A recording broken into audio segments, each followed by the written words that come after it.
Hello everyone, this is Crystal Potthoff from Prayerful Arts, and I'm going to be doing a couple of weeks on some eggs that I have received from a friend who asked me if I could do Pysanky on really old eggs. Now this box says Aracuna, and so when you first look at them, okay, maybe except that one, you think, well, those holes aren't too bad. They're not exactly round, but they're not too bad. But then most of the holes on the top look like this. So anyway, when she brought them to me, I said, well, I'll see what I can do. Some of them are also cracked, like this one here is also cracked. They were a little rougher condition. I did clean them up. And so what I'm going to try to do now is see what I can do with these eggs. I'm planning to, if I can get some of them to work out, I'm going to put a little topper on it to make it into an ornament. Most of the big ugly hole is on the bottom. And again, like I said, like this one here, it's got, it's really, really cracked. So we'll see what I can do with those.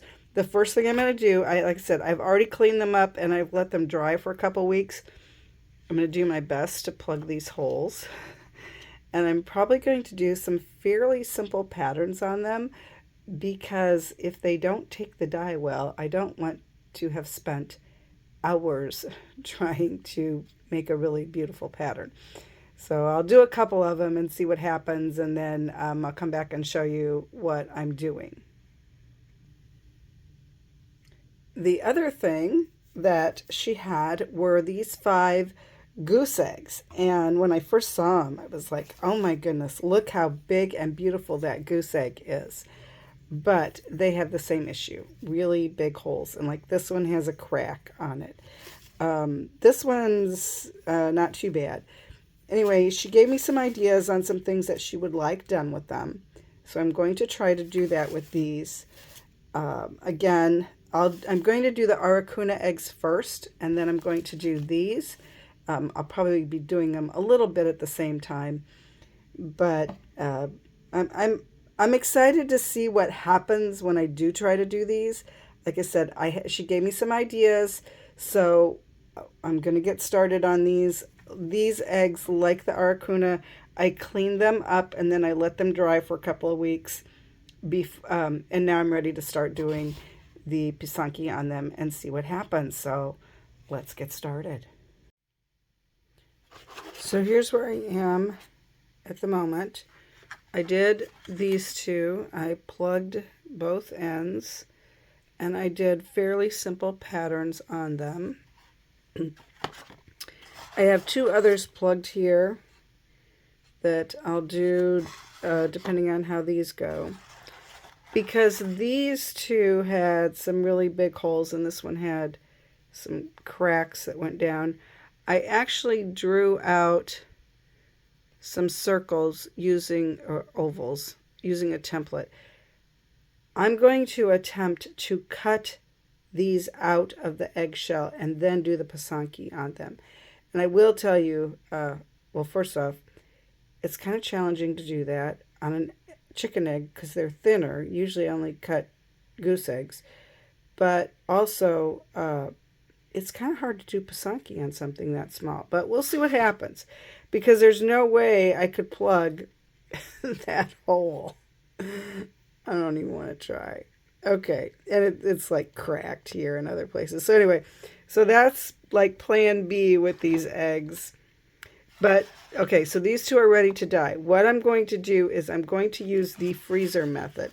So I'm going to stick these in the freezer for a few minutes, and then I'm going to dye one in very light blue and one in teal, and we're going to see what happens. All right, I just took them out of the freezer, and it's very important that as soon as you can, you get these into the dye. Now, I'm just throwing them in there, well, not throwing them in, but dropping them in because they're already plugged.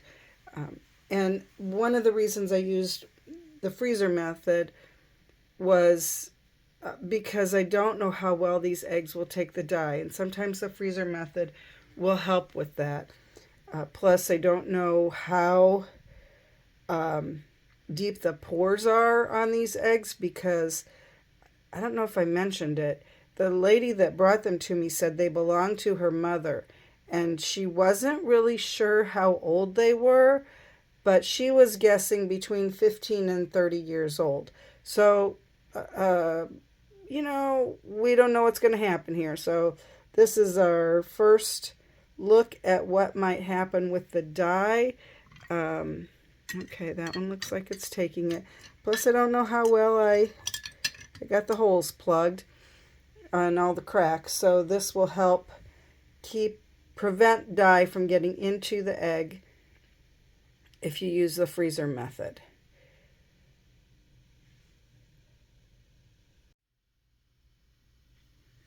So they've been in there for about 3 minutes. We're going to take them out, take a peek at them. This is a pretty color. I'm liking this. Okay, this was the very light blue. This was a tablespoon of the prepared light blue dye, a tablespoon of vinegar, and a cup of water, and it's over a slightly greenish egg. So I'm getting that color. I like that. Let's set that one off to the side. And now this is the teal. Again, oh, this turned out nice. Okay. Well, the shells appeared to take the dye well. Well, that one was a little uneven, but that's okay. These are, you know, we're just seeing what's happening. So I'm going to let these dry. I'll apply some wax to them, and then I am going to put them in one more color each. I haven't quite decided that, so I need to make up my mind there. And then we'll take the wax off and see what we've got, so we have a plan for the other ones. So I'm ready to put the eggs in their final dye color. This one is the one that was in the light blue, very light blue. I'm putting it in the teal, and both of these have been in the freezer again. This was the one that was in the teal, and I'm putting it in the dark green. We will now let those sit for 3 minutes, and we'll come back and see what the colors look like. All right, let's see what we've got here. This is the one that was dyed in the very light blue first, and now I've put it in the teal. And pretty nice color there. I like that.